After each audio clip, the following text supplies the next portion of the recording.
Good morning, Westside Kids. It is time for another episode of Learning with Miss Carol. I am so glad that you guys have tuned in today because I have some wonderful things to share with you. We're going to continue with our story about Noah today. Last time, Noah was following God's instructions about building a boat and keeping he and his family safe. Well, I asked you guys to build some boats and post them on our Facebook group, and you did. And we have two winners, actually. There were two boats that I felt were really creative, and one was from Miss Riley. Hers was built out of Legos and would actually float in water. And then the other one was, I think, very creative, using some materials around their house. And those were actually three girls that built that together. And that was Cassidy, Anna Grace, and Kylie. So go to our Facebook group and you can see the results there. Now, I've been praying for you guys because some of you started online school this week, and I really hope that's going well. And I will continue to pray for you. And if you ever need anything, just have your moms contact us.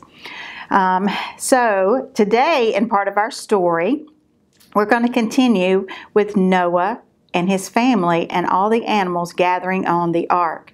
So it still hasn't rained yet, but Noah is building the ark and he's gotten through, and it is time for the rain to come. So God has asked them to get on the boat.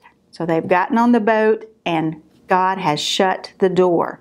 And then once they got on, they started hearing the rain started coming. And not only did the rain come from the sky, our Bible tells us that the waters gushed up from the ground. It's like the ground opened up and water just started flowing.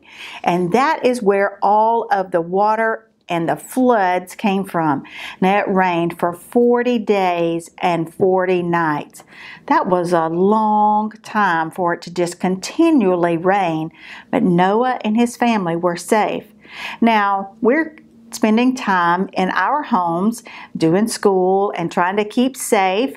And so some of you might be thinking, oh, this is a long time to stay at home. We can't go to school. We can't come to church. We can't go to the movies. We can't go to parks. And so we're just kind of spending time at home. Sometimes when we do that, we kind of get to where we might could irritate each other. I hope you haven't gotten to that point, but if you do, I have a lesson this morning that is going to help us with that. Sometimes when we spend a little time with each other, we kind of get some words and actions that might not be so kind to each other. So I have another experiment today that's going to help us to know about how to act when we kind of get that way. So I have just a water bottle with me this morning. Okay, and I have my measuring cup, and I'm going to put a half a cup of peroxide, hydrogen peroxide, in my measuring cup. Okay,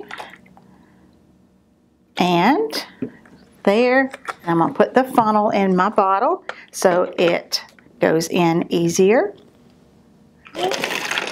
There's the hydrogen peroxide. Now, when we're thinking about the experiment today, I want us to think about that we are the bottle, okay? And I've put some peroxide in there, and we want to think the peroxide, you know, if you put it on a cut or an injury that you have, it bubbles up. And I want us to think about the bubbling and the joy that we need to have in our lives during this time. And so we have our bottle, and we've put some joy inside our bottle. So next, we're going to put in a little food coloring, okay? Just so that we can see what's going to happen. Okay, the food coloring, just so we can see what's happening, we want to kind of think about the food coloring being some ways that we can be helpful at our house so that we can help our family and those around us to know that we care about them. Don't look for your mom or your dad to say, oh, you need to clean your room, or you need to help your brother or your sister with their homework. We just need to look for ways that we can care for each other. Okay, so I have my bottle the hydrogen peroxide and the food coloring. Now I'm going to mix some water, some warm water.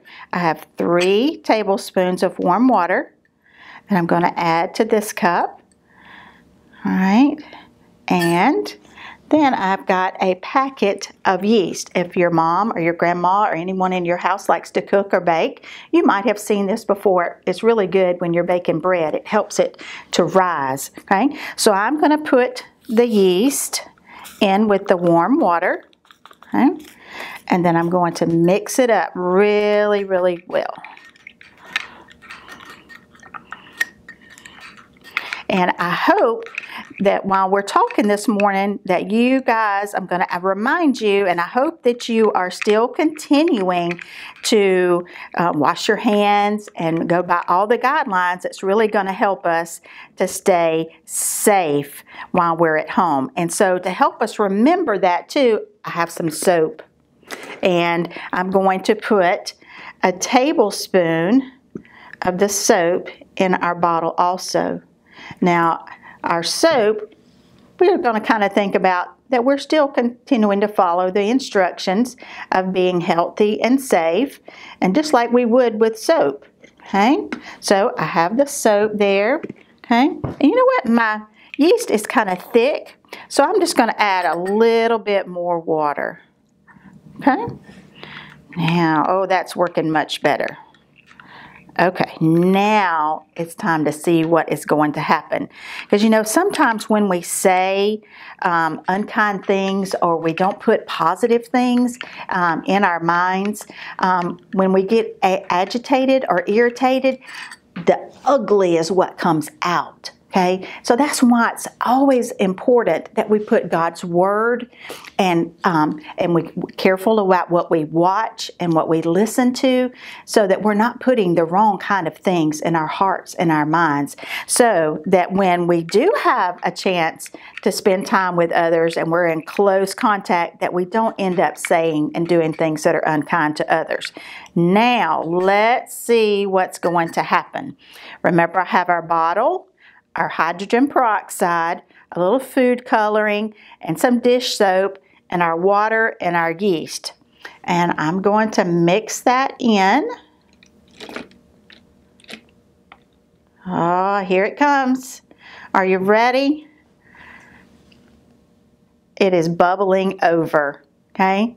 And when we put good things in our lives with listening to good music and we're reading God's Word, that's what comes out of us when we're in difficult times. And so I have a verse that talks about that. It's in our Old Testament in the book of Proverbs, chapter 15 and verse 1. And it says, "A gentle answer turns away anger, but a harsh word stirs up wrath." So we want to remember that while we're home during this time, and you know, I bet Noah and his family, while they were on the ark, they spent a lot of time, because you know, they spent over a year on the ark. They just didn't God didn't open the door and they left after 40 days of rain. It took a long time for the waters to go down. And so they spent over a year inside the boat with all of the animals. And I expect they got kind of irritated with each other too. And so, as you can see, we're still bubbling up. And so I just want you to remember that we want to put good things in our hearts and our minds, so that when we do have a chance to speak kindness to others, that is what comes out. I really miss you guys. And the next time, we're going to finish up our time about the ark and to see what happens when they get a chance to get off of the ark. I hope you guys are doing well, and I miss you. See you soon. Bye-bye.